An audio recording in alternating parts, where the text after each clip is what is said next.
Bonjour à tous et bienvenue dans cette nouvelle vidéo. J'espère que vous allez bien. Là, je vous ai vraiment préparé du très très lourd.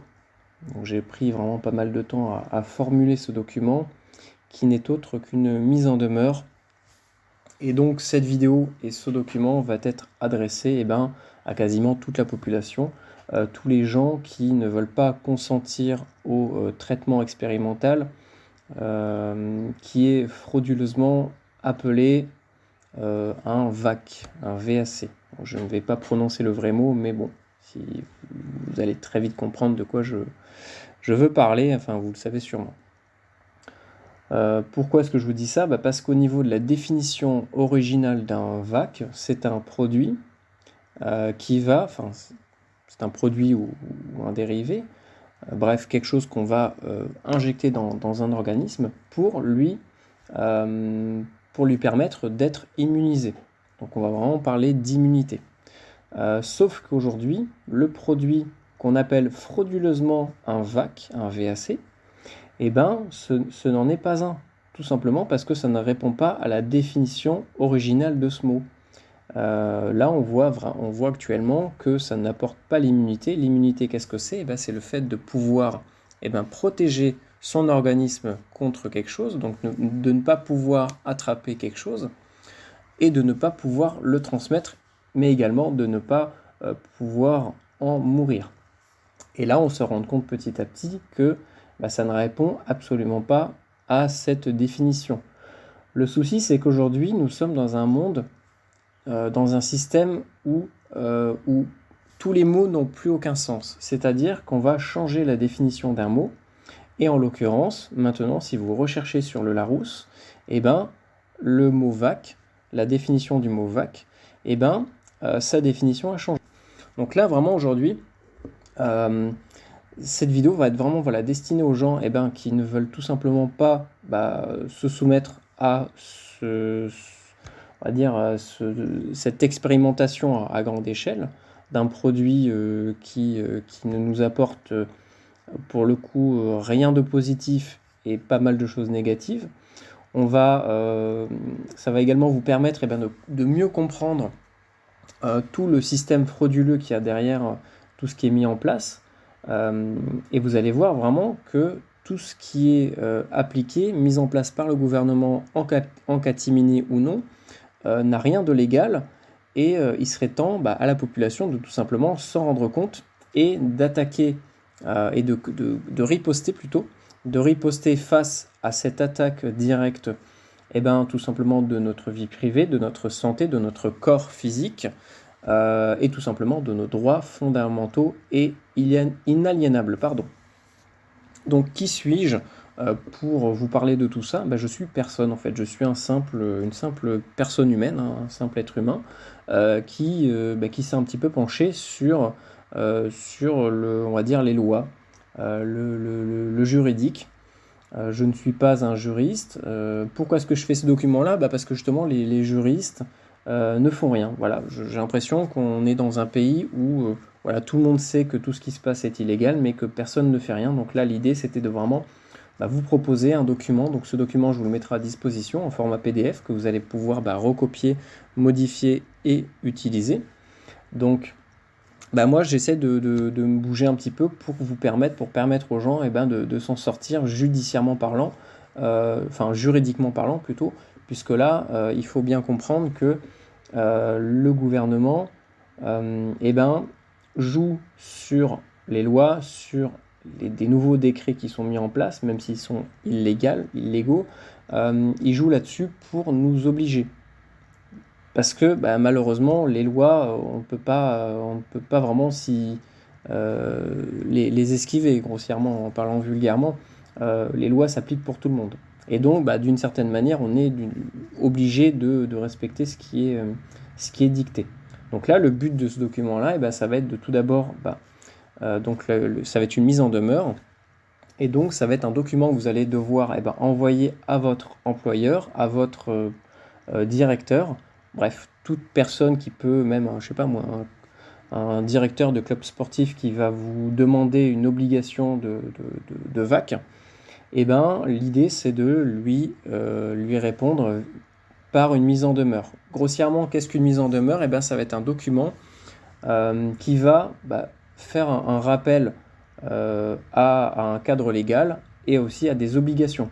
Donc là, on va rappeler les obligations du directeur envers votre personne humaine et morale par rapport à vos droits, tout simplement. Lui rappeler tout simplement que vous avez des droits et que vous voulez tout simplement euh, les utiliser pour protéger votre intégrité physique, votre santé, votre vie privée, bref, votre vie tout court. Donc ce document, comment est-ce qu'il va se diviser? On va le diviser en plusieurs parties. Donc là, grossièrement, on va les voir maintenant, et puis on va y revenir en détail un petit peu plus tard, et on va décortiquer le document, et je vais vraiment vous expliquer comment est-ce qu'il fonctionne, et qu'est-ce qu'il va falloir faire pour l'appliquer. Donc disposition légale, donc là on va un petit peu rappeler la situation actuelle dans laquelle on se situe, enfin le pays et tous les citoyens. 2, on va parler de tout l'aspect discrimination par rapport aux gens qui ne sont pas VAC et qui par conséquent sont discriminés, hein, parce que c'est de la discrimination.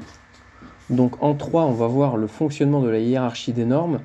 Ça, c'est quelque chose d'impératif à connaître, à comprendre et à savoir tout simplement, puisque c'est quelque chose qui va s'appliquer partout et tout le temps et qui va nous permettre de savoir si une loi est, on va dire d'une certaine manière, validée et légale ou non.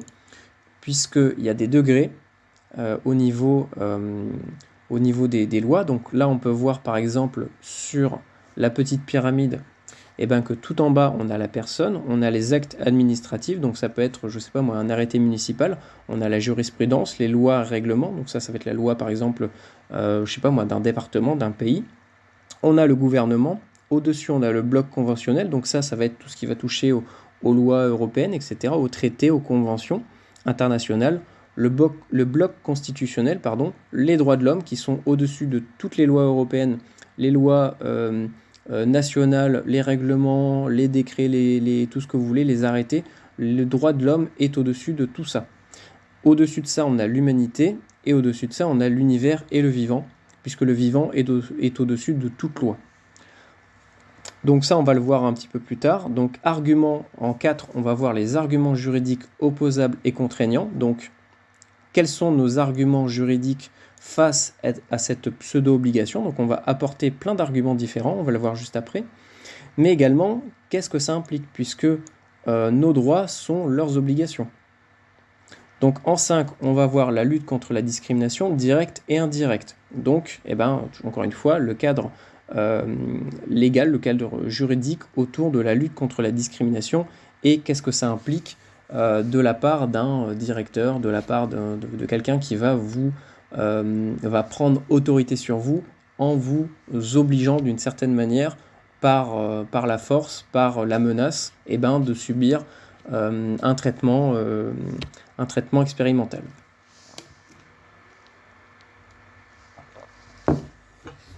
En 6, on va voir l'état d'urgence et le Conseil de l'Europe. Et vous allez vous rendre compte qu'en fait, l'état d'urgence depuis 2017 n'existe plus. En 7, ça va être la surprise, hein, je ne vais pas tout vous dire maintenant. En 7, l'extinction de l'obligation. Donc une fois qu'on a réussi à prouver qu'on n'avait aucune obligation par rapport aux conventions, aux lois européennes, aux déclarations universelles des droits de l'homme et plein d'autres arguments, que ça annule, forcément, vu qu'on a réussi à prouver le fait que on n'était pas visé par cette obligation-là, que cette obligation-là n'existe pas tout simplement, on va dédier un paragraphe à l'extinction de l'obligation.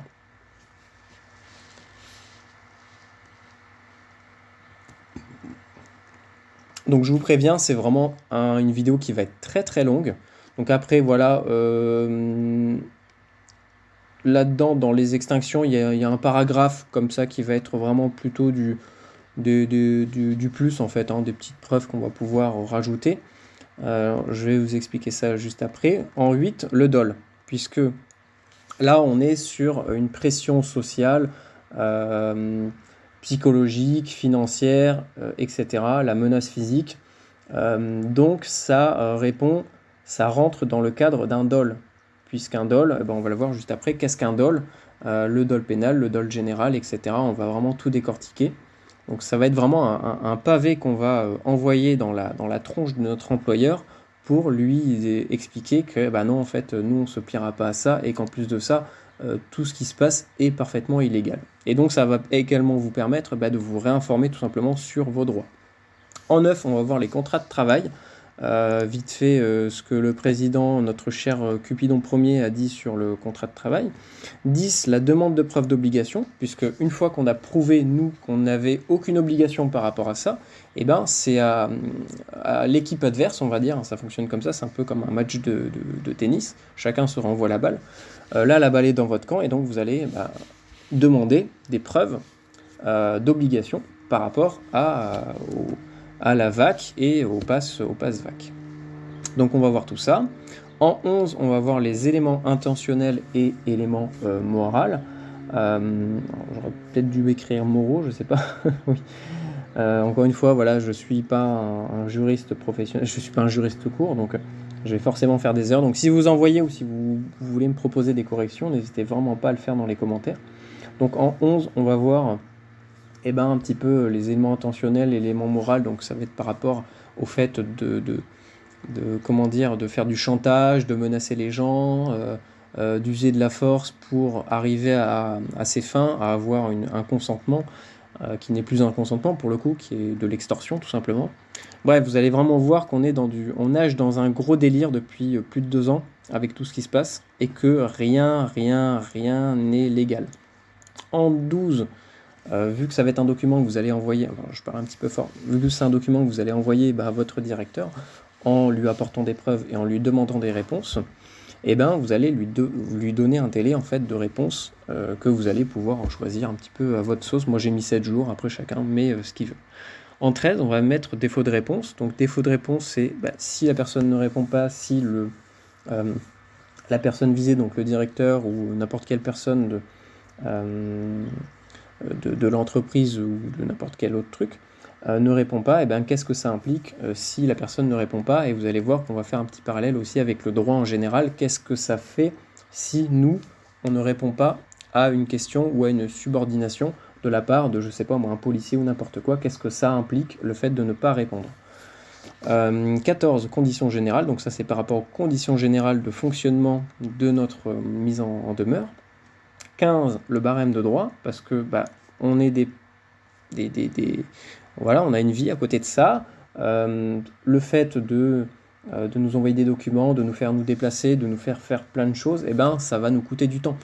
Ça va nous coûter de l'argent aussi, parce que c'est un temps qu'on ne pourra pas dédier par exemple à une activité professionnelle, et donc vous allez pouvoir mettre un barème pour tout simplement être rémunéré par rapport au temps passé, je sais pas moi, en garde à vue, à parler avec, je sais pas moi, un OPJ, je sais pas moi, un juriste, n'importe quoi, un avocat, un huissier.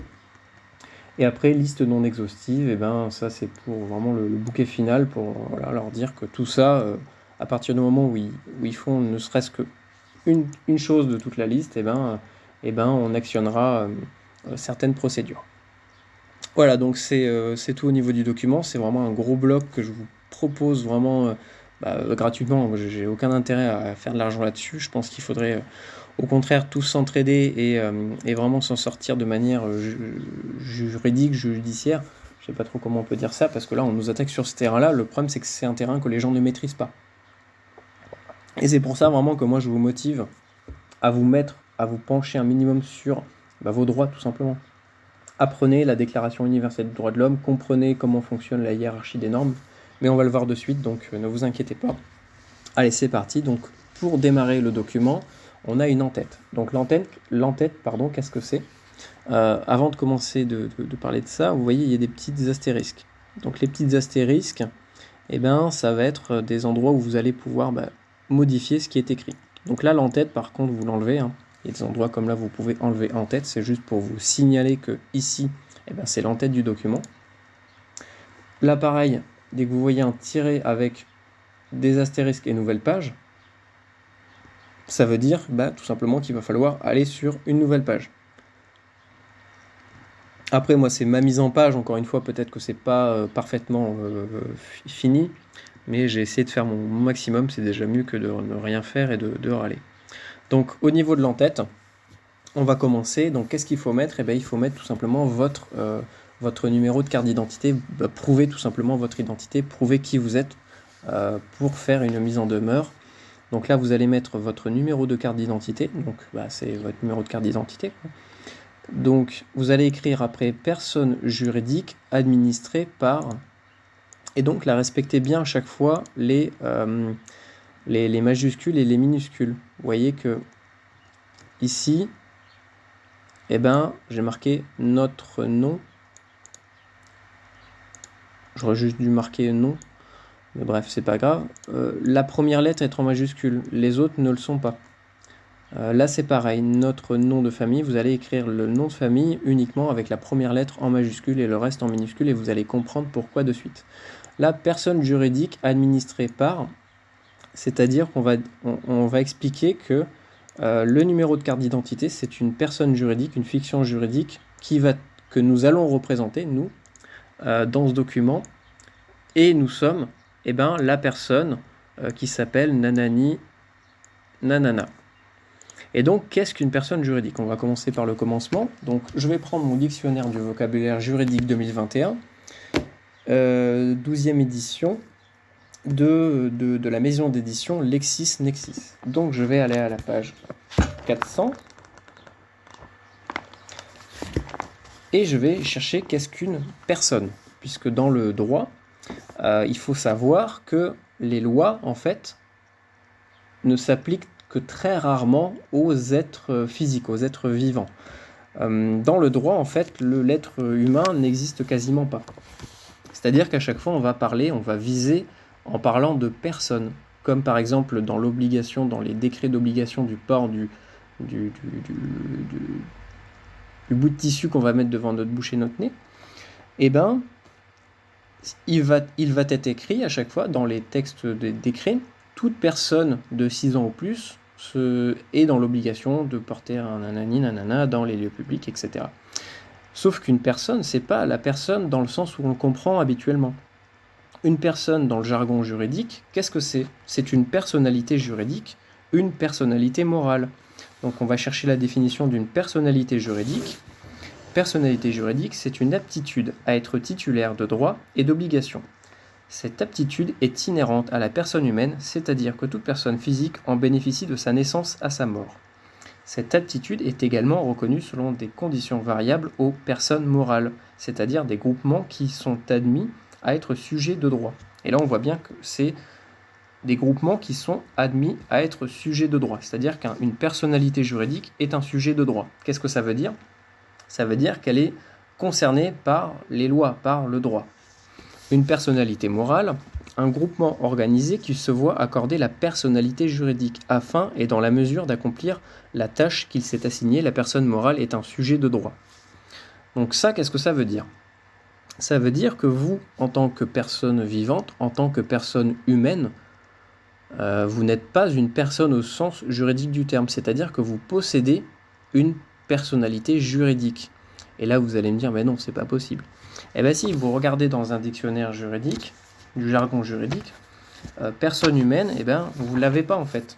La seule définition qui va pouvoir se rapprocher d'une personne physique, la seule fois où on va en parler, j'ai regardé dans le dictionnaire, j'ai tout fouillé, c'est uniquement à être humain.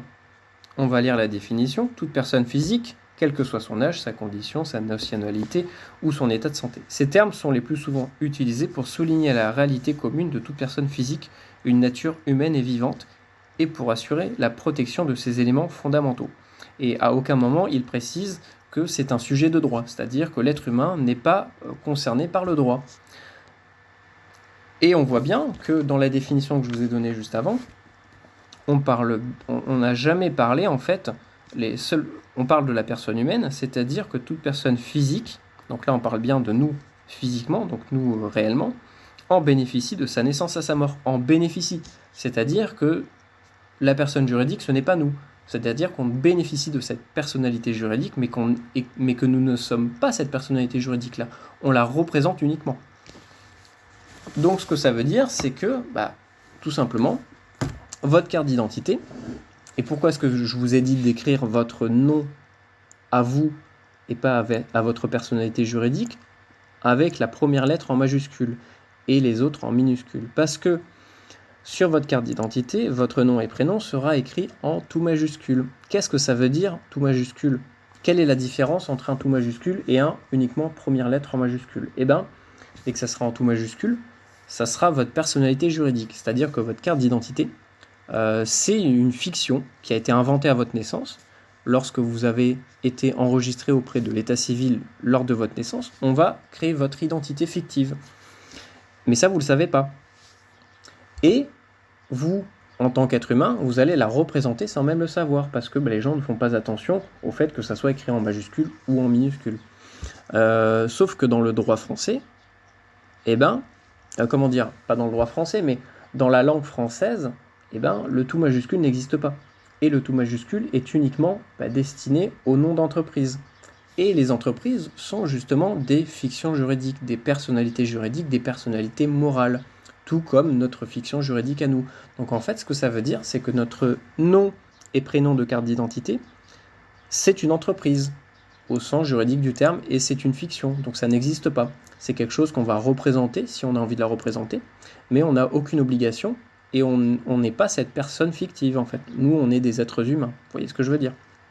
C'est très subtil, mais ça vous allez, personne ne va vous le dire, en fait. Un juriste n'a aucun intérêt à vous dire que, en fait, dans le droit, vous n'êtes pas concerné par le droit, parce que forcément, lui, son job, c'est de signer des contrats avec vous et de gagner de l'argent, c'est tout. Donc, là, au niveau de cette partie-là, donc vous mettez votre numéro de carte d'identité, et pour chaque personne, vous allez refaire ça.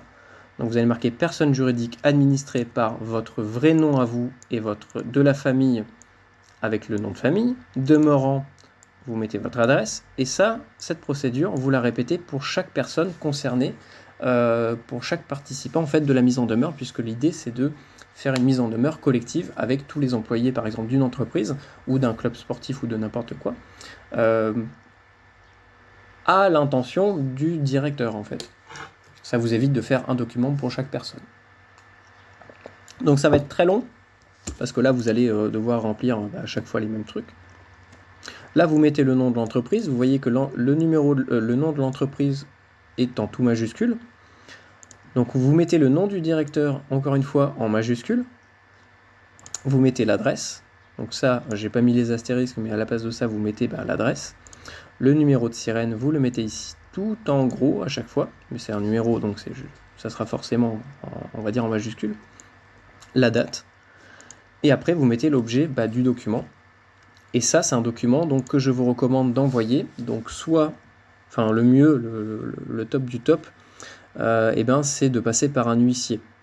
Ça va un petit peu vous coûter cher, mais malheureusement, c'est l'une des seules solutions qu'on aura pour vraiment suivre à la lettre, on va dire, les procédures juridiques pour faire une mise en demeure correcte.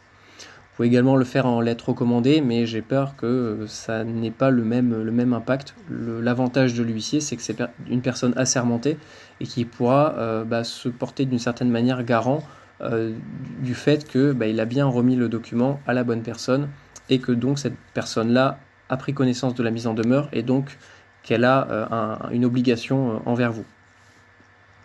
Donc objet mise en demeure, pièce jointe, donc ici vous mettez l'acte de naissance de votre fiction juridique, donc de la fiction juridique de la carte d'identité, donc la personne que vous pensez être vous mais qui n'a jamais été vous, nommé en en-tête, donc ça voilà, c'est la carte d'identité. Ici vous allez à une nouvelle page, mise en demeure, donc ça c'est le début de la mise en demeure, préambule.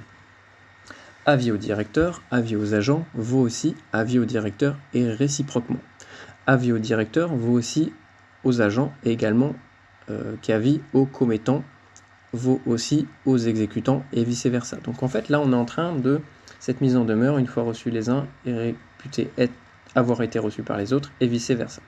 Qu'est-ce que ça veut dire cette partie-là? En fait, c'est pour très simplement, c'est quand même biscornu au niveau de la phrase, mais c'est pour viser absolument tout le monde, tous les gens de l'administration qui pourraient éventuellement même représenter, donc avis au directeur, donc là ça vise directement le directeur, vaut aussi aux agents et également qu'avis aux commettants. Donc un commettant, c'est par exemple un huissier qui va commettre une certaine chose, une certaine action, au nom, en représentant une autre personne, sans être cette personne. Comme quelqu'un de mineur, un enfant, va être représenté par un commettant qui va être ses parents qui sont eux majeurs et qui vont pouvoir représenter leur enfant qui est mineur, alors qu'ils ne sont pas leurs enfants.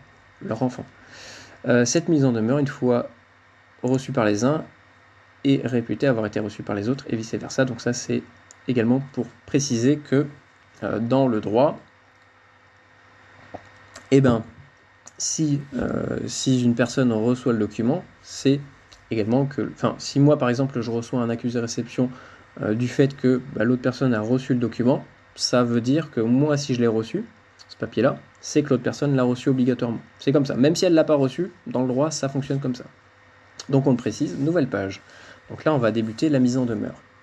Et donc on va le décortiquer avec des petits A, B, C, D, 1, 2, 3, 4, etc. Mise en demeure, vous, ci-après, les commettants, exécutants, directeurs, agents, nommés / nommés ci-dessous. Donc ça, respectez encore une fois bien les majuscules. Donc qu'est-ce que ça veut dire ici ? Encore une fois, c'est un peu pareil que ce qu'il y a au-dessus, c'est-à-dire que vous, ci-après, les commettants, donc ça peut être, je sais pas moi, la secrétaire qui parle au nom du directeur ou au nom de l'entreprise, l'exécutant, ça peut être un huissier, le directeur, c'est le directeur, l'agent, c'est un agent assermenté qui va peut-être pouvoir parler au nom du directeur. Donc on va tous les nommer. C'est-à-dire que tous les gens qui travaillent dans les bureaux et qui travaillent pour l'entreprise, que ce soit au niveau de la paperasserie, je sais pas moi, n'importe quoi, la juriste, tout le monde va y passer en fait. Donc vous les nommez ici. Donc nommer, ça c'est pour préciser qu'on parle à la fois, qu'on vise à la fois la personne juridique, mais également la personne physique. Donc là on va les nommer juste en dessous. Donc j'en ai marre, ça va être le nom que je vais donner à mon employeur, à mon directeur, à qui je vais envoyer la mise en demeure. Donc j'en ai marre, / j'en ai marre, vous voyez que là c'est écrit en première lettre en majuscule, donc là c'est j'en ai marre la personne humaine, j'en ai marre la personne juridique. Directeur de l'entreprise, donc là vous mettez à la place de ça, tout simplement le nom de l'entreprise tout en majuscule, parce qu'une entreprise ça s'écrit qu'en majuscule. Sirène, donc là vous mettez le numéro de sirène. Vous pouvez le trouver facilement normalement vous êtes censé l'avoir si vous êtes un employé. Agissant en tant qu'homme / homme, donc encore une fois toujours pareil pour préciser qu'un homme écrit comme ça c'est un être humain, et un homme comme ça c'est une personne juridique. Et en son nom / nom. Donc là on est sûr, c'est pour bien repréciser à chaque fois que on vise automatiquement la personne humaine et la personne juridique. J'en ai marre / j'en ai marre pour le compte de l'entreprise juridique nommée. Donc là, on remet le nom de l'entreprise, sirène, numéro, nanana. Ça va être très, très répétitif, mais on sera obligé. Donc ça, c'est à répéter pour tout le personnel de la direction. Petit b. Nous, ci-après, les requérants, demandeurs, puisqu'on va demander des preuves d'obligation, on va demander une réponse et on va demander une extinction d'obligation. Donc on est des requérants, on est des demandeurs. Liste de tous les non-consentants. Donc là, vous allez mettre, un peu comme au-dessus. Au-dessus, vous allez mettre tous votre carte d'identité et marquer personne juridique administrée par la personne concernée, la personne humaine. Et là, vous allez un petit peu faire pareil en remplissant chacun cette partie-là. Donc nous, autographier ci-dessous. Donc là, vous allez mettre un autographe. Moi, je vous recommande de le faire avec de l'encre fraîche au rouge. Après, chacun fait comme il veut, mais au moins, c'est vraiment l'être humain prénommé. Donc là, vous allez mettre votre nom, prénom ou la personne concernée également dans la mise en demeure. Venu au monde, là, vous allez changer la date de votre naissance, de la naissance de la personnalité juridique dans l'hôpital du nom de la ville. Entre parenthèses, le département. Fille ou fils de, là, vous allez mettre le nom de vos parents, donc nom de la famille, nom de famille. Donc vous allez mettre le nom de famille, mais pas en majuscule, parce qu'on parle des personnes humaines. C'est pas des fictions juridiques qui accouchent ni qui donnent des enfants, ce sont que les personnes vivantes. Par oui dire, donc ça, qu'est-ce que ça veut dire? Tout simplement, par oui dire, c'est que en réalité, vous, en tant qu'être vivant, votre âme, votre corps est né, pas dans le sens accouché, mais a vu le jour, a éclos, dans le ventre de votre mère, en fait, puisque votre cœur, déjà, dès que vous êtes dans le ventre de votre mère, vous avez déjà votre cerveau qui fonctionne. C'est juste que par oui dire, c'est parce que il va y avoir un médecin assermenté. Encore une fois, c'est vraiment, on est dans un délire juridique, on vit dans un monde avec un délire juridique incroyable. C'est que le médecin assermenté, par oui dire, va dire, d'où le terme oui dire, que vous êtes né, vous, en tant qu'être vivant et en tant que personne juridique, tel jour, à telle heure, dans tel hôpital. Alors qu'en réalité, vous êtes né bien avant ça. Donc là, vous allez mettre le nom de famille, toujours en minuscule, par oui dire, titulaire et administrateur. Donc là, de la famille, alors autant pour moi, fils ou fille de, donc là vous allez mettre les noms de vos parents, donc nom et prénom, enfin nom et nom de famille, par oui dire, donc là vous mettez le deuxième parent, par oui dire, parce que, encore une fois, vous êtes né dans le ventre de votre mère et pas à l'hôpital. Titulaire et administrateur forcé. Donc pourquoi titulaire et administrateur forcé de la personne juridique, fiction créée par l'état civil? Parce que à notre naissance, on nous crée sans notre consentement cette personne juridique qu'on va représenter sans même le savoir. Donc d'une certaine manière, c'est une administration forcée. C'est d'être titulaire forcé d'une personne, d'une fiction dont on n'a peut-être pas envie de représenter. Mais ça, on le sait pas et on est obligé en fait.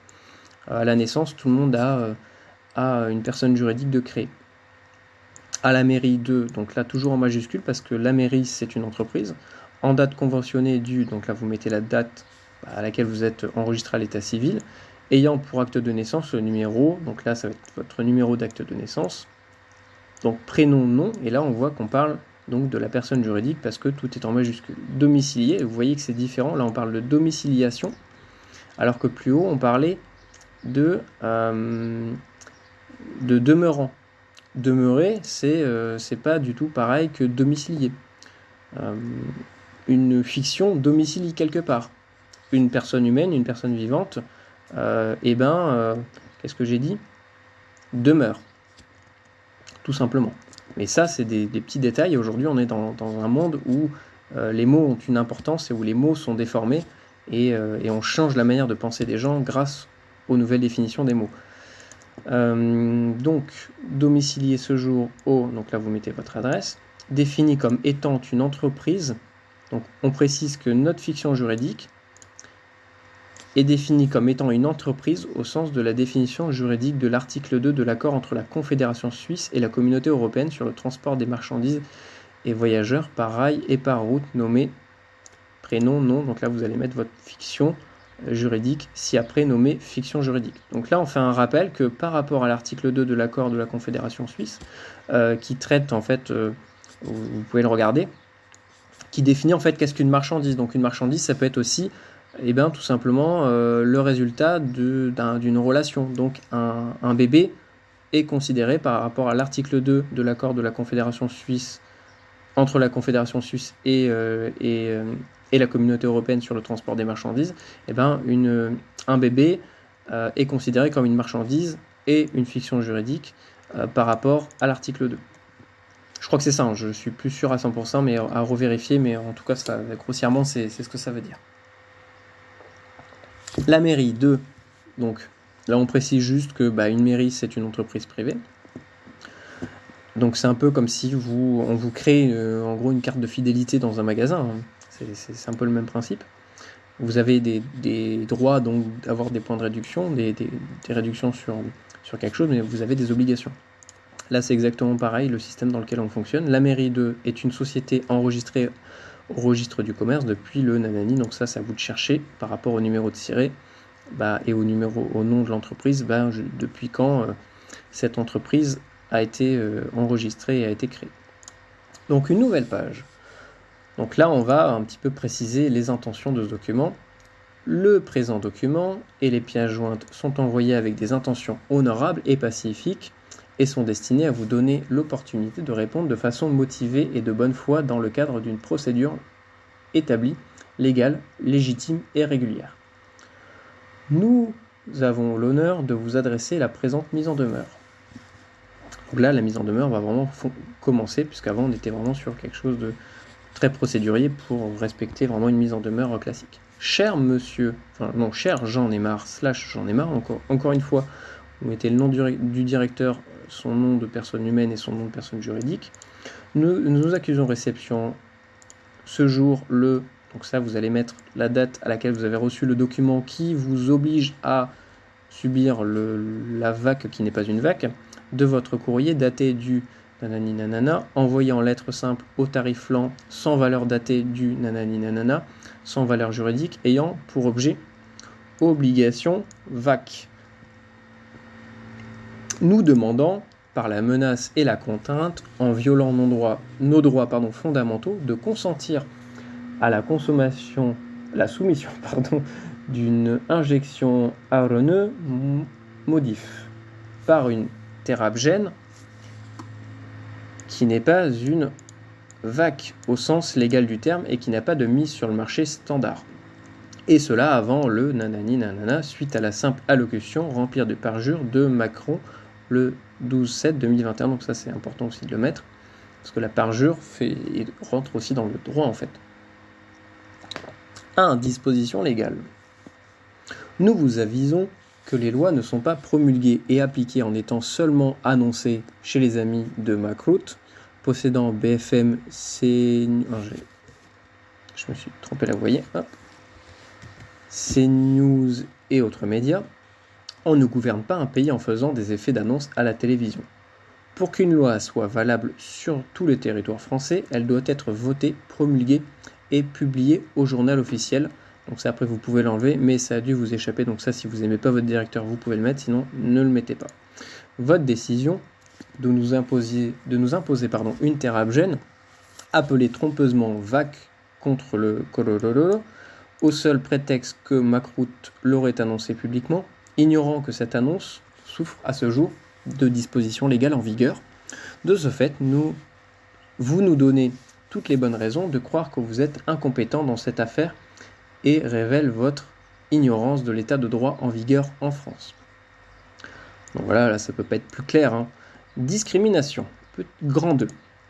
Votre menace de discrimination nous porte atteinte et va en totale violation de l'article 14 de la Convention européenne de sauvegarde des droits de l'homme et des libertés fondamentales, article 14.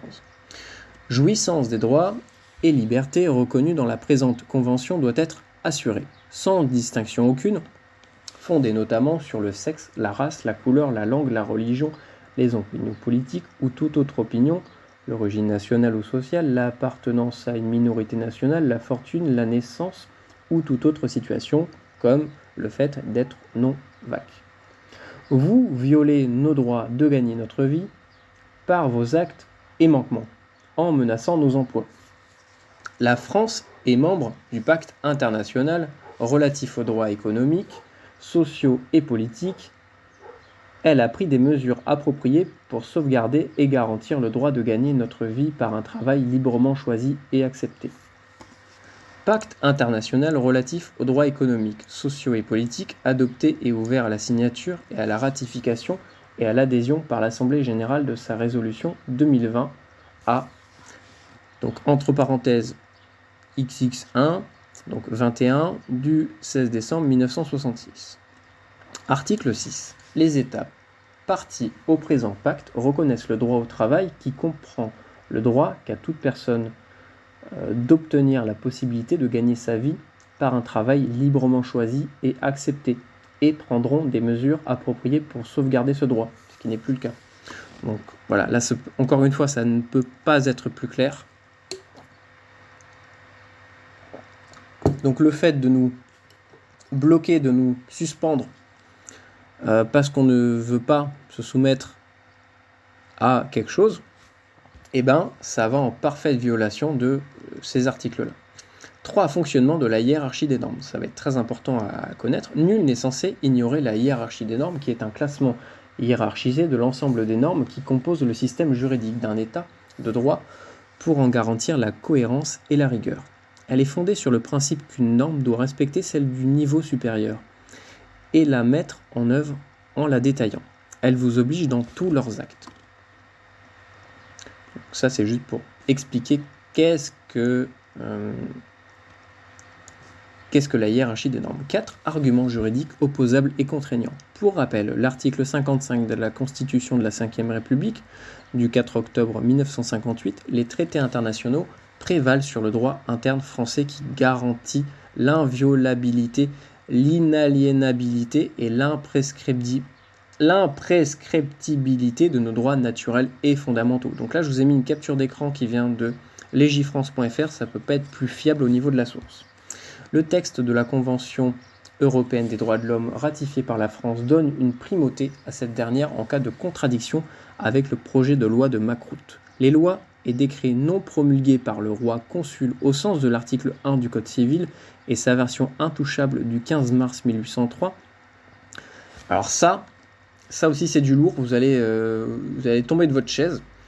Il faut savoir que le Code civil a été créé par Napoléon Bonaparte. Et que l'article 1 stipule très clairement que seul, on va la voir juste après, on va voir l'article 1 juste après, que seul le roi, premier consul, peut faire appliquer des lois, peut les modifier, peut les supprimer sur le territoire français. Sauf qu'aujourd'hui, le Code civil n'est plus le même que celui de 1803, mais il n'a pas été modifié par le roi ou le consul. Et donc, les codes civils actuels ne sont tout simplement pas légaux, en fait. Parce que seul le premier Code civil de 1803, du 15 mars 1803, est le seul et véridique, en fait. Et ceux actuels, on ne retrouve même plus, je l'ai acheté, hein. Il est ici, encore une fois, LexisNexis, 40e édition. Si je vais au tout début, article 1, je ne trouverai pas le texte. Vous pouvez le trouver sur Legifrance, mais vous allez voir qu'il a été modifié, qu'il a été falsifié, parce que ils ont rajouté le roi, entre parenthèses, président de la République. Sauf qu'un roi, ce n'est pas un président de la République. Vous voyez, dans le 1, disposition d'ordre public, je n'ai pas l'article 1.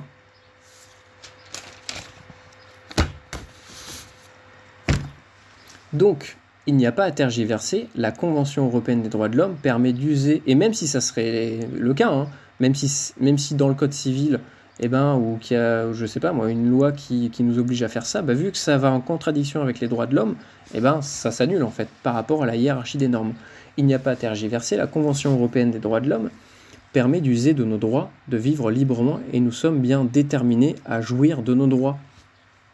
Article 4. Nul ne peut être tenu en esclavage ni en servitude. Pourquoi est-ce que je marque ça ?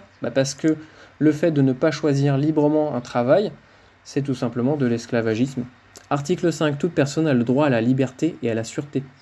Donc on a le droit à la sûreté de notre corps, tout simplement. Donc, et à la liberté. Donc on n'a aucune obligation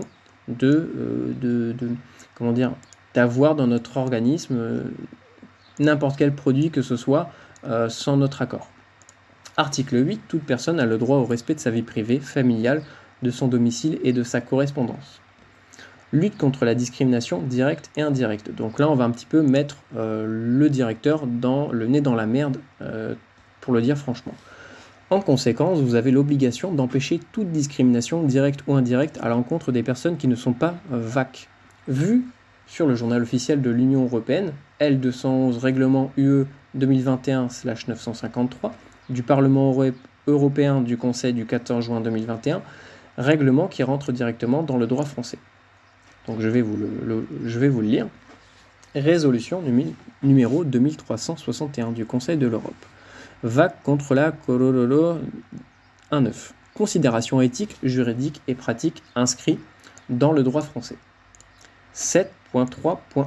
De s'assurer que les citoyens et citoyennes sont informés que la VAC n'est pas obligatoire et que personne ne subit de pression politique, social ou autre pour se faire vac si il ou elle ne souhaite pas le faire personnellement. Là, franchement, ça ne peut pas être plus explicite. Et 7.3.2, de veiller à ce que personne ne soit victime de discrimination pour ne pas avoir été vac en raison de risques potentiels pour la santé ou pour ne pas vouloir se faire vac, tout simplement parce qu'on a le droit de juste ne pas vouloir, sans avoir d'autres arguments à donner. 6. État d'urgence et Conseil de l'Europe. Alors là, vous allez voir que c'est magique. Article 15 de la Convention des sauvegardes des droits de l'homme et des libertés fondamentales. Nous vous avisons que malgré les apparences de la légalité de l'état d'urgence sanite, ce n'est pas légal. Nous ne sommes pas en état d'urgence sanite, puisque la France n'a pas fait la dérogation auprès du Conseil de l'Europe, comme l'article 15 de la Convention de sauvegarde des droits de l'homme et des libertés fondamentales, STE numéro 5, l'ordonne dans le contexte de la pandémie. Donc qu'est-ce que ça veut dire? C'est que depuis 2017, en fait, les précédentes dérogations françaises, datées du 14 novembre 2015 et du 7 novembre 2017, annoncent que l'état d'urgence prend fin le 1er novembre 2017. Ce qui implique implicitement, mais clairement, que la dérogation n'est plus en vigueur. Donc qu'est-ce que ça veut dire? Ça veut dire que à partir du 24 novembre 2015, on a fait une demande de dérogation pour être en état d'urgence. Et que la date limite, c'était le 7 novembre. Et que en réalité, l'état d'urgence, on l'a arrêté 6 jours avant la fin légale de l'état d'urgence, puisqu'on ne peut pas maintenir indéfiniment un pays en état d'urgence.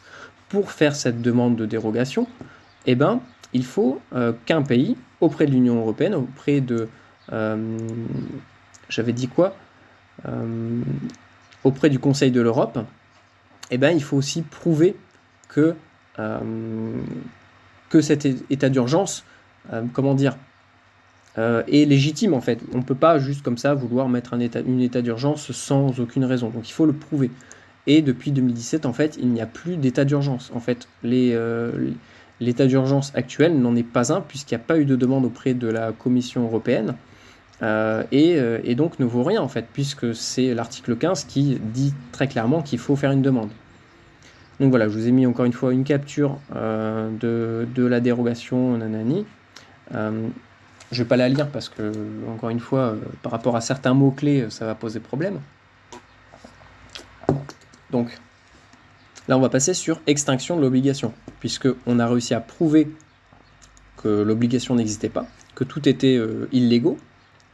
Et maintenant, on va tout simplement dire que ça ne vaut plus rien, puisqu'on a réussi à prouver que ça ne valait rien. Nos droits sont vos obligations. Vu la Déclaration universelle des droits de l'homme, article 3, tout individu a le droit à la vie, à la liberté et à la sûreté de sa personne. 5. Nul ne sera soumis à la torture ni à des peines ou traitements cruels, inhumains ou dégradants. On en est loin actuellement. Article 30. Aucune disposition de la présente déclaration ne peut être interprétée comme impliquant pour un État, un gouvernement ou individu un droit quelconque de se livrer à une activité ou d'accomplir un acte visant à la destruction des droits et libertés qui y sont énoncés. C'est justement la situation dans laquelle on est depuis 2 ans. Ça va en parfaite contradiction de l'article 30. Vu la Déclaration des droits de l'homme et du citoyen 1789, son préambule et ses articles 1, 2, 3, 4, 5, 8, 10, 11 et 16, vu le préambule de la Constitution de 1946, 5e République, numéro 11, elle garantit à tous, notamment à l'enfant, à la mère et aux vieux travailleurs, la protection de la santé, de la sécurité matérielle, le repos et le loisir. Et les loisirs. Je répète, le repos et les loisirs. Tout être humain qui, en raison de son âge, de son état physique ou mental, de la situation économique, se trouve dans l'incapacité de travailler, a le droit d'obtenir de la collectivité des moyens convenables d'existence, c'est-à-dire également avoir un accès aux loisirs. Et donc ça veut dire que des gens qui n'ont pas le VAC ont le même droit en fait. Le droit il s'arrête pas, il n'est pas annulé parce que vous n'avez pas le VAC en fait. C'est ça qu'il faut vraiment comprendre, que tout ce qui se passe depuis le début n'est pas légal. Vu le Code civil et sa version intouchable du 15 mars 1803, voilà, c'était l'article dont je vous parlais tout à l'heure, les lois sont exécutoires dans tout le territoire français en vertu de la promulgation qui en est faite par le roi / premier consul. Ah, ça ne peut pas être plus clair là. Sauf que, comme je vous l'ai dit tout à l'heure, le code civil actuel n'a pas été promulgué par le roi puisqu'il n'y a plus de droit. Donc ça ne vaut rien. Le code civil actuel est illégal. Article 16 à 16-9 du code civil, notamment l'article 16-1 qui dispose que le corps humain est inviolable. Article 16-1, chacun a le droit au respect de son corps, le corps est inviolable. Là, vous ne pouvez pas dire que c'est pas vrai. Vérifiez tout ça, je l'ai revérifié, tout est fiable. L'article 1121-1 à 1126-12 sur les recherches impliquant la personne humaine qui dispose des conditions sur les recherches impliquant la personne humaine. Article 1111-4 du Code de la santé publique né de la loi de 2002-303 du 4 mars 2002 relative aux droits des malades et à la qualité du système de santé qui dispose de l'obligation par le corps médical d'obtenir le consentement libre et éclairé du patient. On en est loin aussi. Je vous dis, tout ça est bafoué en fait. Et il est temps de se bouger et de faire valoir nos droits. Voilà, avant qu'on soit vraiment dans la merde. Article R 4127-36 du Code de la santé publique. Le consentement de la personne examinée ou soignée doit être recherché dans tous les cas. Dès que je vois que des enfants actuellement peuvent avoir la VAC sans avoir de parents en dessous de 11 ans ou à partir de 11 ans, je sais plus, sans que les parents soient là, à l'école, je pense qu'il y a pas mal de médecins qui doivent, je l'espère en tout cas, ne plus pouvoir se regarder dans un miroir le matin. Le consentement de la personne examinée ou soigné doit être recherché dans tous les cas. Lorsque le malade est en état d'exprimer sa volonté, refuse les investigations ou le traitement proposé, on est sur un traitement là actuellement, un traitement expérimental, le médecin doit respecter ce refus après avoir informé le malade sur ses conséquences. Article L 5421-13 du Code de la santé publique modifié par l'ordonnance 2018-3 du 3 janvier 2018, article 4. Donc là on va parler de tout ce qui va être publicité. Parce que là, on est sur du marketing. Aujourd'hui, on nous vend un produit. On nous vend un produit de toutes les manières possibles. Et c'est illégal, en fait. Voilà, juste pour la petite précision. Article 4. La fabrication, le courtage, la distribution, la publicité, l'offre de vente, la vente, l'importation, l'exportation de médicaments falsifiés, définis à l'article L 5111-3 sont punis de 5 ans d'emprisonnement et de 375 000 € d'amende. Les précédentes peines sont portées à 7 ans d'emprisonnement et 750 000 € d'amende lorsque le médicament falsifié est dangereux pour la santé de l'homme. Tiens. 2. Ces mêmes délits ont été commis par des établissements pharmaceutiques autorisés conformément à l'article L 5124-3 des courtiers déclarés conformément à l'article L 5124-20 des pharmaciens d'officine titulaires de la licence mentionnée à l'article L 5125-18 et des pharmaciens à usage intérieur mentionnés à l'article L 5126-3 du même code. 3. Ces mêmes délits ont été commis en bande organisée. Alors là, c'est plus qu'une bande, c'est une méga bande. 4. Les délits de publicité, offre de vente ou vente de médicaments falsifiés ont été commis sur un réseau de télécommunications à destination d'un public non déterminé. Vu la liste des thérapgènes susceptibles d'être utilisés disposés à l'annexe mentionnée à l'article 5 de l'arrêté du 1er juin précisant les mesures générales nécessaires à la gestion de sortie de crise SAN, vu sur le site internet de l'Agence nationale de sécurité du médicament et des produits de santé, ANSM, que les autorisations de mise sur le marché AMM, donc autorisation de mise sur le marché, sont délivrées par la Commission européenne à l'issue de cette évaluation et seront valables dans tous les États membres de l'Union européenne et que dans le contexte de la pandémie et de l'urgence SAN, les AMM sont dites conditionnelles. Donc après ça c'est des trucs en plus que je vous ai mis, c'est ma copine qui m'a marqué ça à vérifier, vous pouvez l'enlever, le à vérifier, puis enlever la partie jaune. Donc ça c'est des petits articles en plus qui vont vous permettre d'appuyer un petit peu vos dires. Vu sur le site nanani nanana, donc ça c'est par rapport au risque que ça implique. Donc ça, après, vous pouvez jeter un œil, il n'y a aucun souci. Vu le code de Nuremberg, 1947, donc qu'est-ce que c'est que le code de Nuremberg? Eh bien, c'est après la Seconde Guerre mondiale, dès qu'on a jugé les médecins militaires allemands qui ont fait des expérimentations sur des êtres humains, sur des cobayes humains, sans leur consentement. Et c'est de là est né le code de Nuremberg, qui permet de justement protéger les êtres humains face à des expérimentations médicales expérimentales. Voilà. Le code de Nuremberg identifie le consentement éclairé comme préalable absolu à la conduite de recherche mettant en jeu le sujet humain. Donc ça aussi, c'est le code de Nuremberg, il est actuellement très clairement bafoué et violé. Vu le protocole dit d'Oviedo, Convention pour la protection du droit de l'homme et de la dignité de l'être humain à l'égard des applications de la biologie et de la médecine, Convention sur les droits de l'homme et de la biomédecine, Convention d'Oviedo, j'arrive jamais à le dire, 1997, signée par 29 pays, dont la France. Donc la France a bien signé cette convention.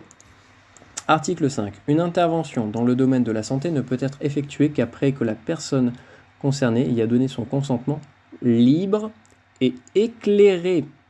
Cette personne reçoit préalablement une information adéquate quant au but et à la nature de l'intervention, ainsi que quant à ses conséquences et ses risques. Là, on peut jouer du pipeau, on n'a rien de tout ça. La personne concernée peut à tout moment librement retirer son consentement. Je vous dis, là c'est du lourd, je vous ai envoyé l'artillerie là, et ça va pilonner sévère. Vu le règlement UE 2020/1043 du Parlement européen et du Conseil du 15 juillet 2020 relatif à la conduite d'essais cliniques et des médicaments à usage humain contenant des organismes génétiquement modifiés ou constituant en de tels organismes et destinés à traiter ou prévenir la maladie Corona-Covid, je ne vais pas le dire les mots, ainsi qu'à la fourniture de ces médicaments, vu les conditions prévues dans le décret 2021-699 du 1er juin 2021, qui, modifiant les décrets numéro 2020, donc ça c'est par rapport à tout ce qui va être port du bout de tissu et tout ça. Donc ça c'est pareil, ça c'est un décret qu'il va falloir retenir et sur lequel vous allez pouvoir jouer pour justement le port du truc. Moi c'est ce que j'ai, je vais l'imprimer, c'est ce que je sors à chaque fois dès qu'on me fait chier parce que j'ai juste un tour de cou ou un petit bout de tissu au lieu d'avoir un vrai masco. Et vous allez voir que dans le décret 2021-699, on parle des personnes au sens juridique du terme et jamais des êtres humains. Donc on peut même, grâce à ce décret-là, et on fera des tests prochainement, ne tout simplement plus porter le truc. Donc modifiant et précisant que les mesures générales nécessaires pour faire face à l'épiderme du corona dans le cadre de l'état d'urgence sanitaire, vu la décision numéro 450 956 du 1er avril, 1er avril en plus, des fois on se pose des questions, rendue par le Conseil de l'État. Donc là, je ne saurais pas vous le dire, vu l'arrêté Vavrika et autres. C. République tchèque de la Cour. Alors, je ne sais pas pourquoi il y a un C. Je pense qu'il faut. Je ne sais plus pourquoi est-ce que je l'avais mis. Je crois qu'il faut forcément le mettre devant République tchèque. Et vous voyez que c'est écrit en majuscule encore une fois parce que c'est une entreprise en fait, un pays de la Cour européenne des droits de l'homme du 8 avril 2021 qui rappelle que la VAC oblique en tant qu'intervention médicale non volontaire constitue une ingérence dans l'exercice du droit et respect de la vie privée consacré à l'article 8 de la Convention européenne des droits de l'homme, CEDH. Vu le code de déontologie publié sur le site du Conseil national de l'ordre des médecins, vu la déclaration de Genève pour les médecins 1948, je respecterai... Pardon. C'est l'inconvénient d'avoir des animaux. Je respecterai l'autonomie et la dignité de mon patient. Je n'utiliserai pas mes connaissances médicales pour enfreindre les droits humains et les libertés civiques. Là, oui, encore, on peut jouer du pipeau.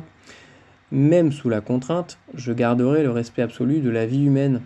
Dès la conception, je considérerai la santé de mon patient comme mon premier souci. Actuellement, c'est le dernier. Ce qui compte, c'est l'argent. Et les peu de médecins qui continuent à respecter ça, ils se font défoncer. Mais il faut pas lâcher. Hein. Faut qu'on continue à combattre le feu par le feu, c'est tout. Vu la déclaration d'Helsinki 1996, signée par 45 pays dont la France, article 25, la participation de personnes capables de donner un consentement éclairé à une recherche médicale doit être un acte volontaire. Actuellement, c'est pas volontaire. Aucune personne capable de donner son consentement éclairé ne peut être impliquée dans une recherche sans avoir donné son consentement libre et éclairé. Aujourd'hui, même les gamins d'11 ans, voire moins, ils sont pas consentants, moi je vous le dis. Vu l'arrêté Salvetti 2002, aucun traitement médical n'est obligatoire au sein de l'Union européenne. Ah mais c'est fou ça. C'est fou. Vous voyez là, franchement, vous avez des cartouches dans votre chargeur, hein, je vous le dis. En tant que traitement médical non volontaire, la VAC constitue une ingérence dans le droit au respect de la vie privée, garanti par l'article 8 de la Convention européenne des droits de l'homme et des libertés fondamentales, ça je l'avais déjà dit. Arrêt Salvetti, c'est juste pour... on pilonne, hein, là c'est du pilonnage. Hein. On tire 3 fois d'affilée au mortier au même endroit, c'est pas grave. Il faut que ça rentre. Arrêt Salvetti, c'est Italie CEDH, décision du 9 juillet 2002, numéro 42197/98. Vu le serment d'Hippocrate, donc ça c'est un serment que tous les médecins et tous les gens qui sont dans le médical font, hein. Je ne mettrai à personne du poison, si on m'en demande, je ni ne prendrai l'initiative d'une telle suggestion. Là c'est le serment d'Hippocrate. C'est le serment d'Hippocrate là aujourd'hui. Sachant que la VAC n'est pas obligatoire et considérant être éclairé, nous déclinons librement et sans aucune conséquence votre obligation nommée trompeusement VAC contre le colon. En d'autres mots, vous êtes avisé que nous ne consentons pas à être des cobayes et par cette démonstration judiciaire, l'extinction de l'obligation a été prouvée de façon formelle et irréfutable, effectivement. Donc là, on l'a déglingué, on l'a retourné, on l'a repilonné, on a tout ce que vous voulez. 8. Le dol. Maintenant, on va parler du fait que c'est un dol ce qui se passe. Nous subissons un dol. En nous menaçant par vos écrits, comme vous l'avez fait en date du... Donc là, vous mettez la date de réception du courrier. Nous avons été victimes de dol parce que la Therabgène, qui n'est pas une VAC, et qui, de surcroît, n'a pas d'autorisation de mise sur le marché standard, peut porter atteinte à notre système immune et au bon fonctionnement de nos microzymas. Et comme démontré précédemment au paragraphe 4 à 7, nos droits sont vos obligations. Nous ne consentons pas à cette Therabgène labellisée trompeusement VAC. Puisque je vous l'ai dit au début, c'est pas la définition. Dol pénal, qu'est-ce qu'un dol pénal ? Histoire dictionnaire, donc là c'est un petit plus, hein, c'est vraiment pour rappeler qu'est-ce qu'un dol, au cas où le directeur, je sais pas qui, ne le saurait pas. Histoire dictionnaire du droit civil, Paris 1687, le dol est une tromperie malicieuse inventée pour tromper quelqu'un. Philosophie Ferguson, institution de philosophie morale. Toute promesse devient nulle par les exceptions de contraintes, de dol, de fraude, d'injustice. Donc qu'est-ce que ça veut dire ? Vu que c'est une tromperie, ça ne vaut plus rien. Au sens pénal, le dol consiste dans le fait d'accomplir un acte en connaissance de son illégalité. Et là, c'est carrément le cas parce qu'ils savent très bien que tout ce qu'ils font, c'est en parfaite violation avec tout ce que je viens de vous dire. Le principe de la responsabilité subjective domine le droit pénal et donne une importance particulière à cet aspect de l'infraction. Ça, c'est aussi bien de le savoir pour votre connaissance, vous personnellement. Le dol général consiste en ce fait que l'auteur de l'acte reproché par l'accusation l'a commis délibérément, en connaissance de son contexte et en sachant qu'il était prohibé par la loi sous la menace d'une sanction pénale. Il y a faute si l'intéressé a agi en connaissance de cause. Le dol général consiste en ce fait que l'auteur de l'acte reproché par l'accusation l'a commis délibérément en connaissance de son contexte et en sachant qu'il était prohibé par la loi sous la menace d'une sanction pénale. Il y a faute si l'intéressé a agi en connaissance de cause. Le dol, Ce sont des manœuvres frauduleuses destinées à nous tromper. Il ne s'agit pas de VAC, mais de Terabgène message. Il a donc tromperie, fraude et malice dans l'appellation de ce que vous appelez VAC et VAC obligatoire. Le dol indéterminé consiste en l'acceptation par l'auteur d'un acte prohibé de tous les dommages que cet acte pourra causer. Il est pénalement responsable de tout dommage qui pourra en résulter, aussi grave qu'il puisse être. Dol spécial. Il y a dol spécial ou intention criminelle lorsque l'auteur d'un acte menaçant un intérêt protégé par le droit pénal l'accomplit dans le but de porter atteinte à cet intérêt. Paris 8 mai 1989. Le délit de discrimination est une infraction intentionnelle supposant l'existence d'un dol spécial.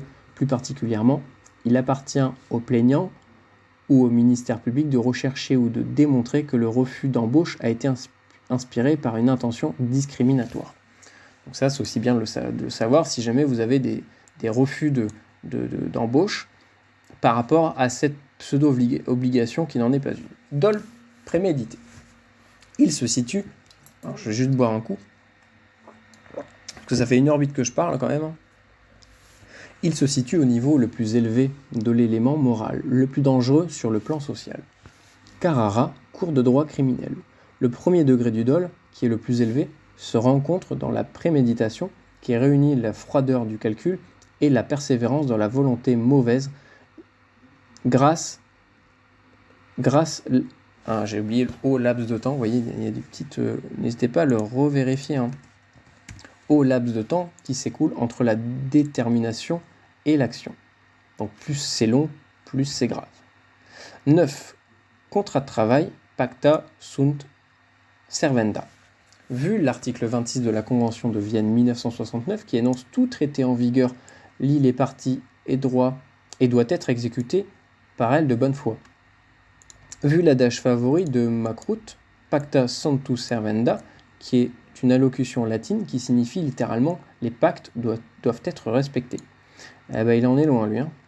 En droit général et en droit international public, l'expression affirme le principe selon lequel les traités et plus généralement les contrats doivent être respectés par les parties qui les ont conclus. En droit international, ce principe implique également que les États parties à un traité ne peuvent se prévaloir d'obstacles posés par leurs ordres juridiques internes pour éviter d'exécuter leurs obligations internationales. Je ne vais pas tout vous expliquer, c'est pas très compliqué à comprendre. Demande de preuve d'obligation. Donc là, maintenant, on va lui demander de prouver, lui, l'obligation. Article 1115 du Code civil de sa version intouchable du 15 mars 1803. Celui qui réclame l'extinction d'une obligation doit la prouver. Réciproquement, celui qui se prétend libéré doit justifier le paiement ou le fait qui a produit l'extinction de son obligation. Donc ça c'est pareil, ne vous faites pas avoir avec ça, parce que aujourd'hui, si on prend le Code civil, on va à l'article 1115, il a été... comment on dit déjà il a été supprimé en fait, il a été abrogé. Donc j'ai dit quoi 1315, donc là je suis à 1240, 1300, j'y suis presque, 1305.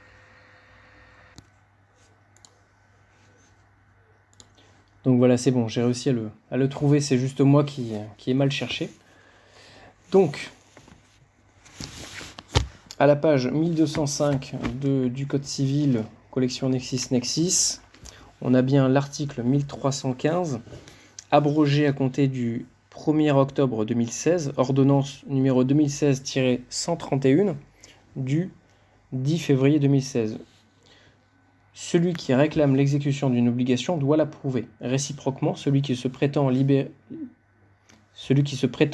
doit justifier le paiement ou le fait qui a produit l'extinction de son obligation. Et en fait, on se rend compte que ce texte-là a été abrogé. Alors que c'est complètement illégal, puisque c'est pas le Code civil originel. Et qu'en plus de ça, c'est, on va dire, un des articles les plus importants qui va vraiment nous permettre à ce que le droit en fait soit appliqué correctement. C'est-à-dire qu'aujourd'hui, si on prend la version du Code civil actuel, ça veut dire qu'on peut vous obliger des choses sans avoir à vous le prouver. Et vous, même si vous arrivez à prouver que vous n'avez pas d'obligation, on peut quand même vous obliger. Donc en fait, ça met en défaut tout le système juridique français.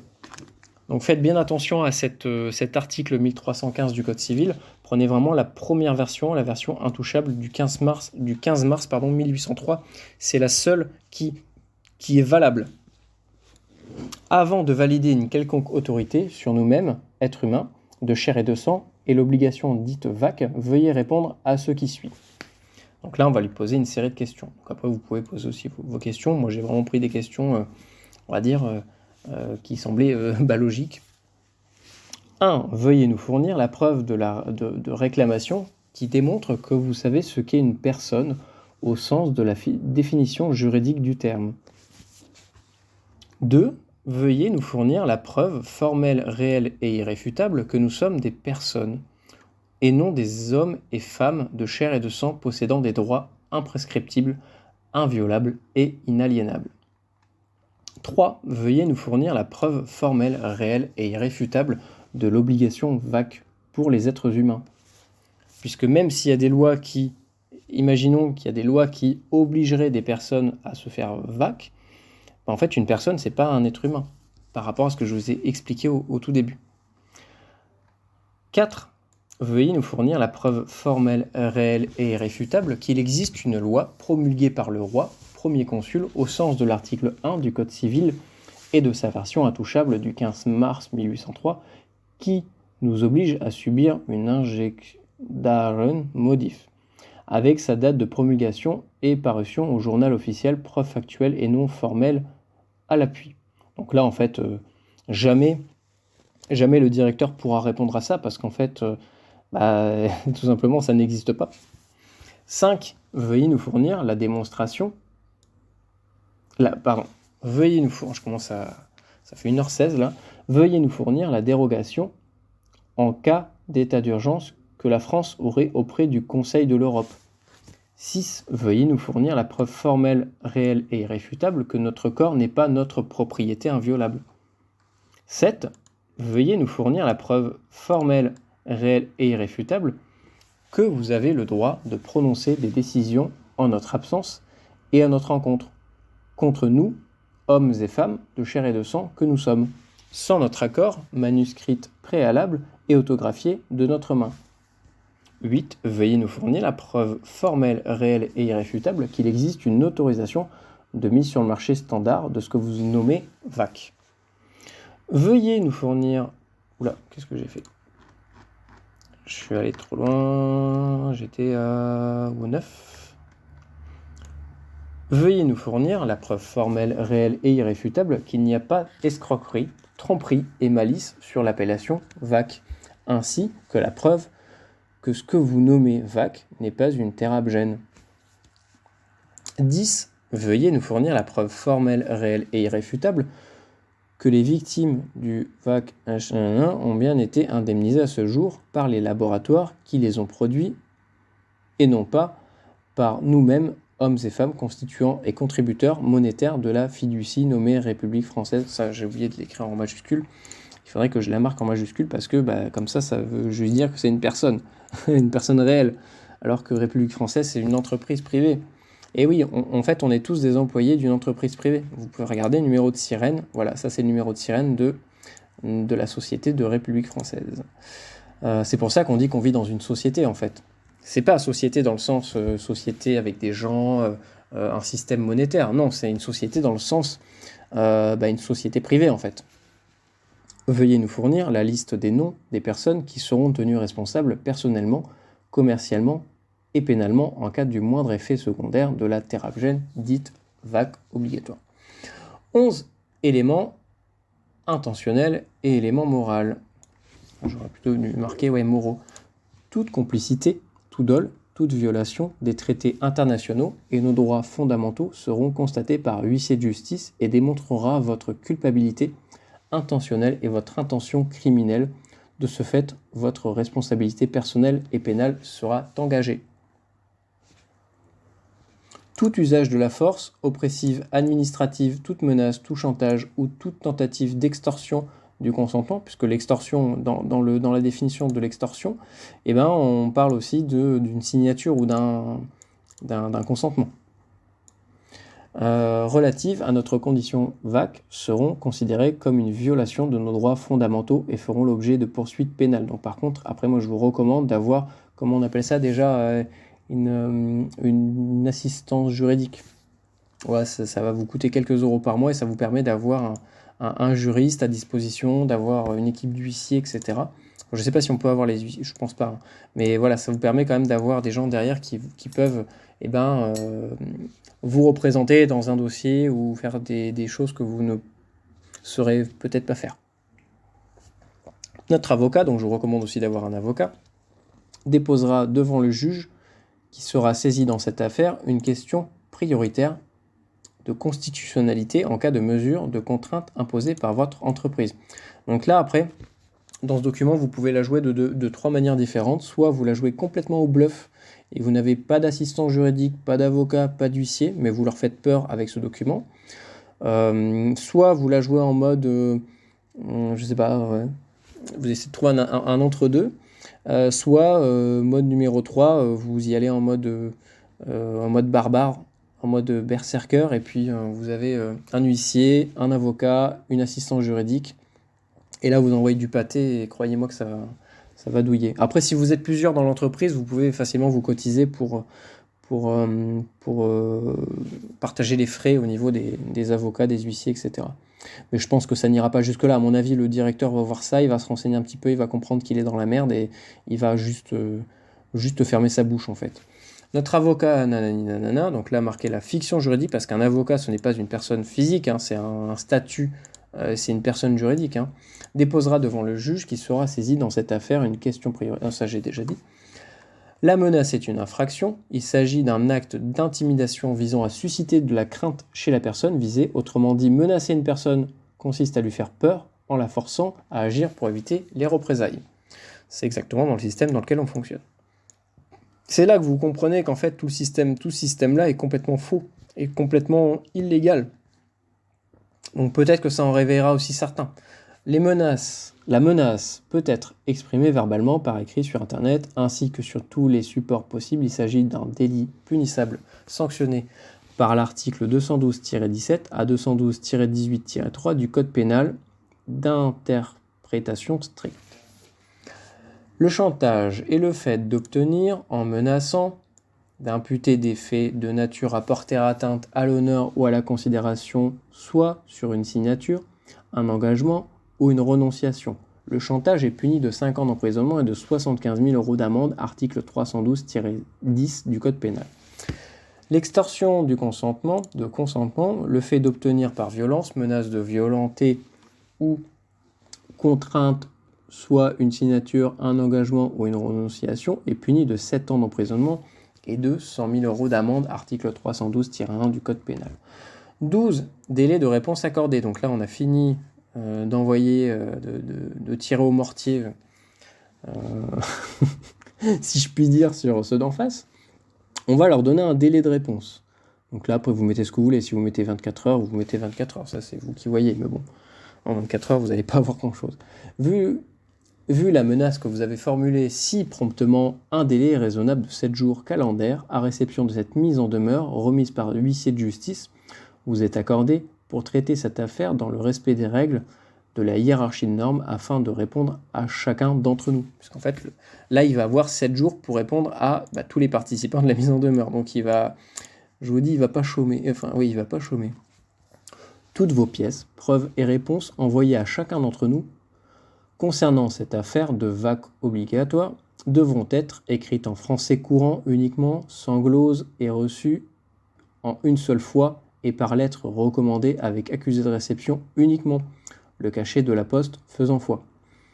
Les réponses, actes, actions et décisions doivent être effectuées sous serment et sur l'honneur sous peine de parjure et doivent engager la pleine responsabilité commerciale de l'entité légale du répondant.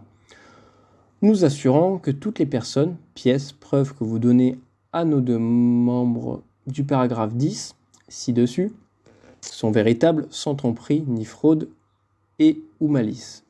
Toute pièce, preuve et réponse reçue en plusieurs fois et non adressée correctement, enfin et ou, il aurait fallu mettre et ou non adressée correctement, c'est-à-dire autrement que celle écrite en haut à gauche de cette lettre remise par huissier de justice, ne seront pas acceptées. Réputées non valables, vous seront retournées sans être ni lues ni ouvertes et ne repoussera pas d'autant le délai accordé. Donc dans tous les cas, il aura 7 jours à partir du moment où il reçoit le document. Donc 13 défauts de réponse. Un défaut de réponse à cette mise en demeure dans le délai imparti, nous fournissant en une seule fois toutes les réponses, pièces, preuves demandées afin de valider votre autorité sur les êtres humains de chair et de sang que nous sommes et de valider la preuve de l'obligation dans un délai de 7 jours calendaires, constituera un accord tacite, irrévocable, non négociable, sans possibilité de retour, non indemnisation de votre part, dont voici ci-dessous les conditions générales. 14. Conditions générales. Donc là, qu'est-ce que ça veut dire le 13 en gros s'il ne répond pas, défaut de réponse, s'il ne répond pas dans les 7 jours, eh ben, ça annule automatiquement l'obligation et puis voilà, il ne peut pas revenir en arrière. 14. Conditions générales, donc là c'est comment va fonctionner ce document. A. L'obligation VAC n'a jamais existé. Nos contrats, donc ça c'est à lui d'accepter tout ça en fait, hein, en gros. Nos contrats de travail resteront en l'état. C. Vous n'avez aucune autorité sur les hommes et femmes vivants que nous sommes. D. Vous commettez une fraude et une mise en esclavage à notre encontre en tentant de nous obliger par quelque moyen que ce soit à une injecte d'arène.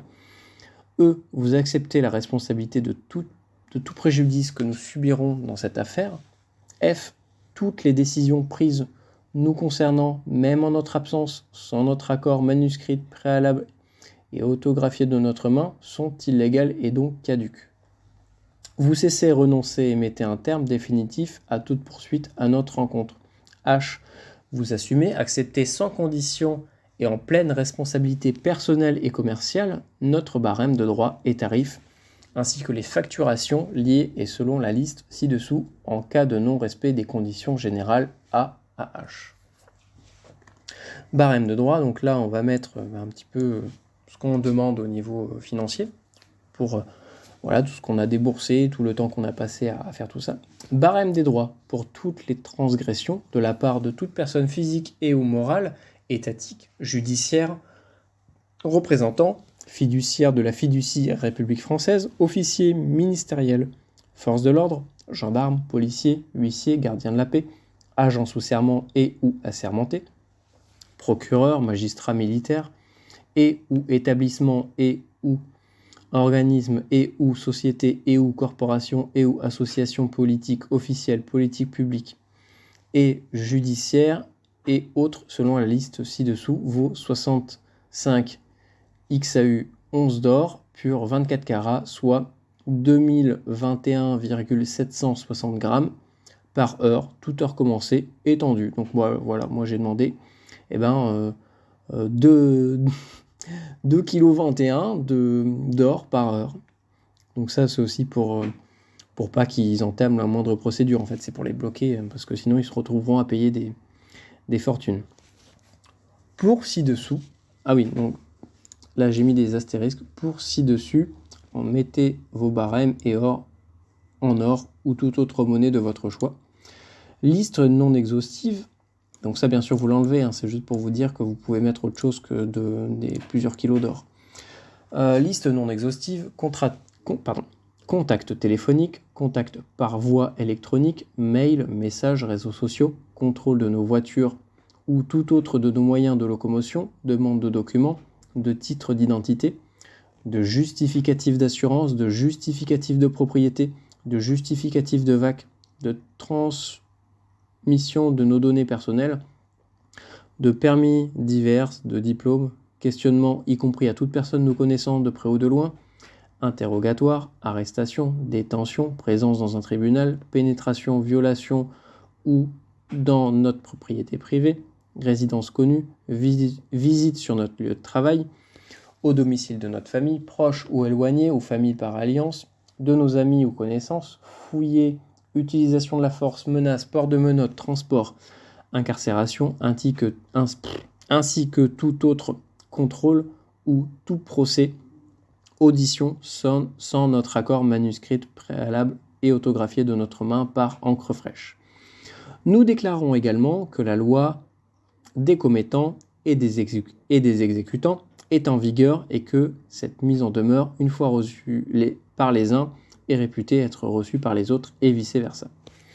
Convaincus de votre sagesse, nous vous prions de constater, cher j'en ai marre, j'en ai marre, personne juridique, l'assurance de notre détermination et nous vous adressons nos salutations distinguées. Pardon, c'est la fin, j'y arrive plus là. Donc là, on met autographe vous mettez la signature, l'autographe de votre personne juridique, donc la signature de votre carte d'identité. Alors là, il y a un petit bug, c'est pour la personne juridique. Donc là, vous mettez le nom de votre personne juridique, donc votre nom de carte d'identité en majuscule. Et là, ici, vous mettez, cette fois-ci, la personne humaine. Signature, donc c'est pas un autographe, c'est une signature, c'est complètement différent. Signature de l'être humain, nom, prénom. Encore une fois, en respectant majuscule, minuscule. Respectez les majuscules, donc là, je précise bien. Et là, vous mettez la photocopie de carte d'identité recto verso et à répéter pour chaque personne humaine et juridique qui participe à la mise en demeure. Voilà, donc on arrive à la fin de ce document. C'est vraiment un pavé. Un pavé qui m'a demandé beaucoup de temps, beaucoup de recherche, beaucoup de plein de choses pour la faire. Donc n'hésitez vraiment pas à la télécharger, à la partager et à l'utiliser, parce qu'il est temps qu'on se réveille, il est temps qu'on prenne le taureau par les cornes et qu'on combatte le feu par le feu. On nous oblige par les lois à subir des traitements expérimentaux, et ben nous devons réagir par les lois, par le juridique, par le judiciaire, pour tout simplement faire valoir nos droits inaliénables, tout simplement. Voilà. J'espère que ça vous a plu, c'était vraiment un très gros document. Je salue tous ceux qui ont suivi la vidéo jusqu'à la fin. Je pense que vous n'êtes pas nombreux, vous êtes des vrais guerriers. Donc n'hésitez pas à me proposer même des corrections du document, à me proposer même des améliorations. Si vous voyez des bugs, etc., n'hésitez vraiment pas à me le dire. Moi je ne suis pas juriste, j'ai pas fait d'école de droit. C'est vraiment, voilà, je fais vraiment ça dans mon temps perso. Et il y a peut-être des endroits où je me suis trompé.